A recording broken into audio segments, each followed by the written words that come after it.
Bom dia para você, bom dia para sua família, Deus abençoe vocês. Olha, a gente começa agora a Palavra do Cardeal, o nosso encontro com Dom Dilo Scherer, Cardeal Arcebispo de São Paulo. Dom Dilo, muito obrigado, bom dia, obrigado.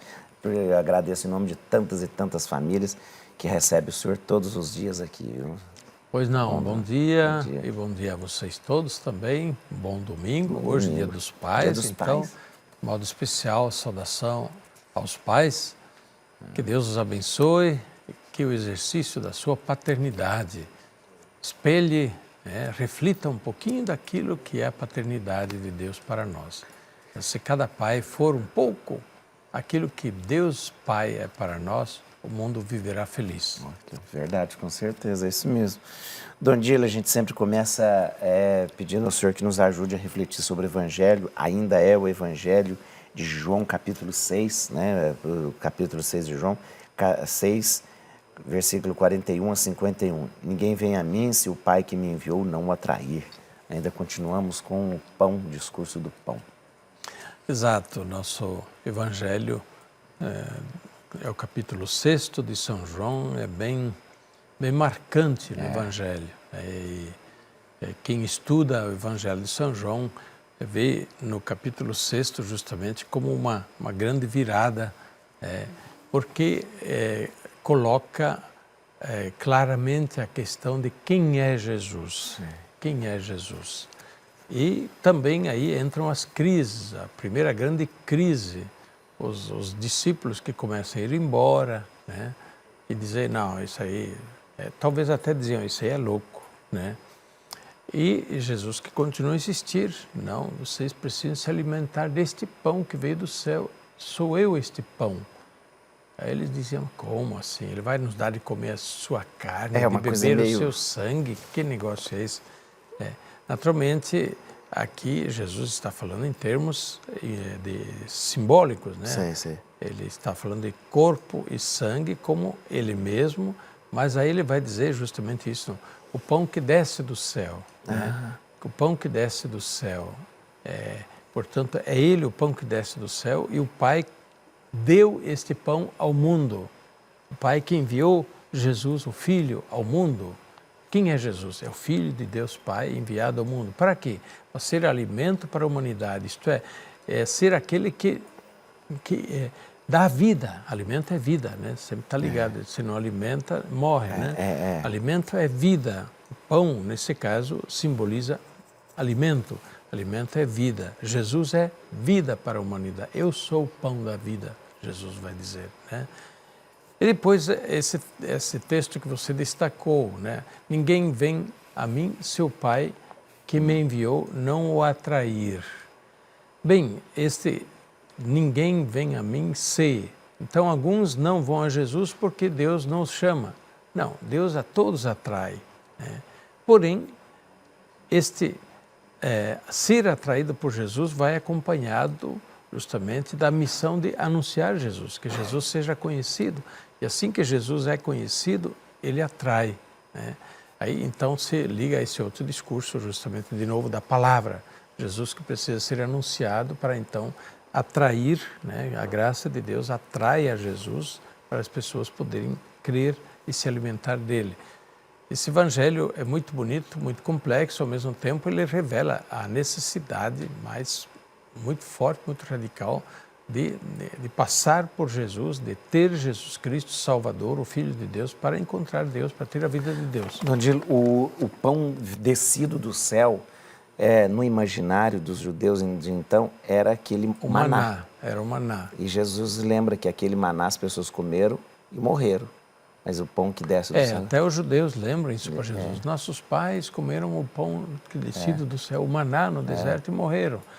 Que outro pão é esse que você diz que desceu do céu e quem come dele não vai morrer? E que resposta tem? Jesus diz, eu sou este pão. Eu sou este pão. Minha carne é verdadeira comida, meu sangue é verdadeira bebida. Mas claro que Jesus não está falando em termos de carne, está falando em termos simbólicos. Eu sou verdadeira comida, mas também não é comida que se põe na boca. Então, ele é alimento, isto é, vida. Ele é vida para a humanidade. É uma mudança, como o senhor disse, né? É uma mudança totalmente radical no Evangelho faz, né? Do seguimento de Jesus. Exatamente. Né? Daí para frente, bom, isso ainda virá no próximo domingo, provavelmente, né?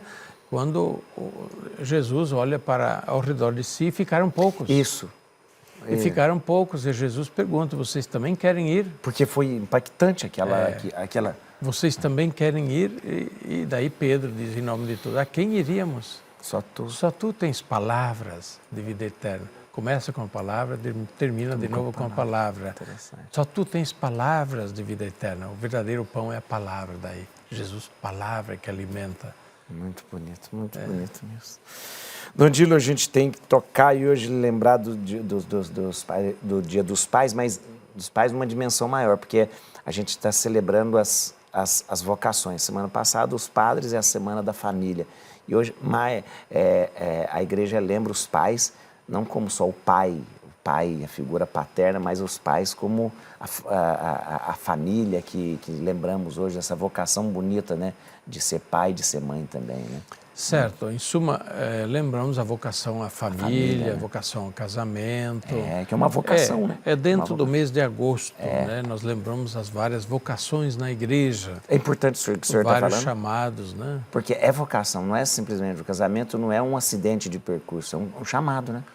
Pelo menos na ordem da fé nós olhamos assim, né? Formar família, fazer o casamento não é simplesmente um rito e não é um hábito simplesmente social.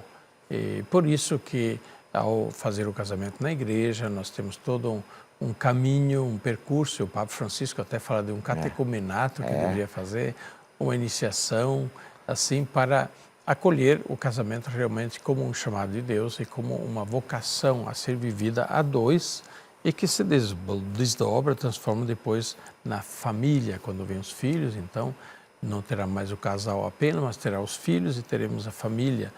A família é uma criação de Deus, né? Deus chama a formar família, Deus chama homem e mulher a casar, Deus chama, portanto, a continuar uma missão que entregou ao homem e à mulher lá no início do mundo e que continua também hoje através dos casais, através das famílias a se realizar. Deus quer estar presente nas famílias, com os casais, para viver esta vocação, viver esse chamado, que é um caminho de santificação, como bem lembrou o Papa Francisco recentemente. O casamento, porque as pessoas reduzem o casamento aquele momento, a cerimônia. Chegam até a dizer, vai lá, eu quero que o senhor dê uma bênção no casamento. Vai dar uma bênção no casamento. Na verdade, é uma inauguração de uma família, né? Você está inaugurando ali. Aliás, o texto do casamento fala, inaugurar um novo lar. Exatamente. É uma inauguração, é o começo de uma nova família, né? Exatamente, Por isso que hoje é tão importante voltar à preparação criteriosa para o casamento. Que, infelizmente, o casamento caiu muito, a celebração, vou dizer agora, caiu muito no giro do negócio. Muito, é uma indústria. Uma indústria entrou no giro do mercado.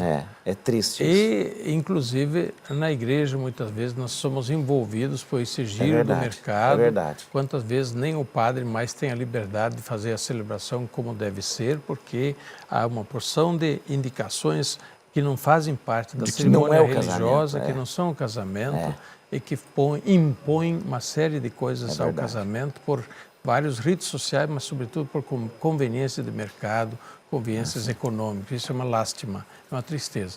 A gente recomenda aos jovens, olha, não se deixe envolver por isso. Quem quer fazer um belo casamento, prepare-se primeiro, prepare-se bem e depois encaminhe o casamento, a celebração como deve ser na igreja, sem se preocupar demais com toda essa, eu diria, parafernália de coisas que no fim pesam economicamente demais. Tanta gente não casa porque diz que casar na igreja custa caro. Isso que não é verdade. Casar na igreja não custa caro. É só não fazer todo esse festival, né?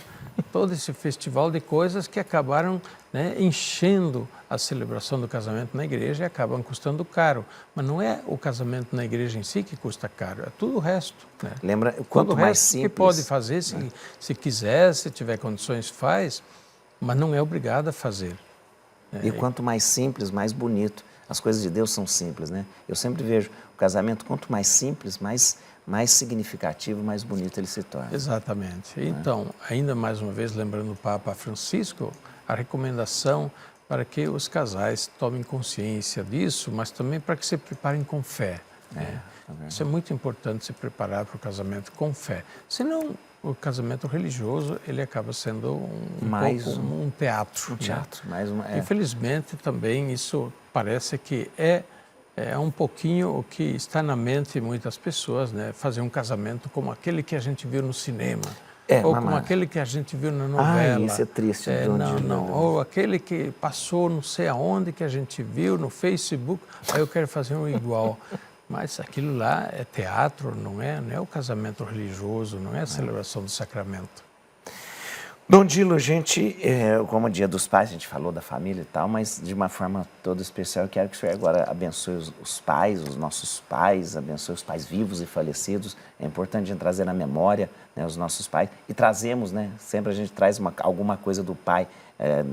Eu me vejo, às vezes, fazendo coisas que meu pai fazia, às vezes, né? A gente traz muito dos nossos pais, né? Com o passar do tempo, a gente vai ficando parecido a gente vai ficando mais parecido com o pai da gente, né? Verdade. Ou com o avô da gente ou com também. Avô, verdade. Pois é. Que Deus abençoe hoje as famílias, de modo todo particular. E o pai, chefe da família. Claro, hoje é difícil falar em chefe da família como pai, mas muitas vezes é assim ainda. Sim. Outra vez será a mãe, não importa, mas Deus abençoe o pai. Lembre-se o pai que tem uma missão especial, que é só sua, ninguém outro vai fazer. Então desempenhe bem esta missão que é sua, que Deus lhe confiou. A bênção de Deus Todo-Poderoso, Pai, Filho e Espírito Santo, desça sobre vós e permaneça para sempre. Amém.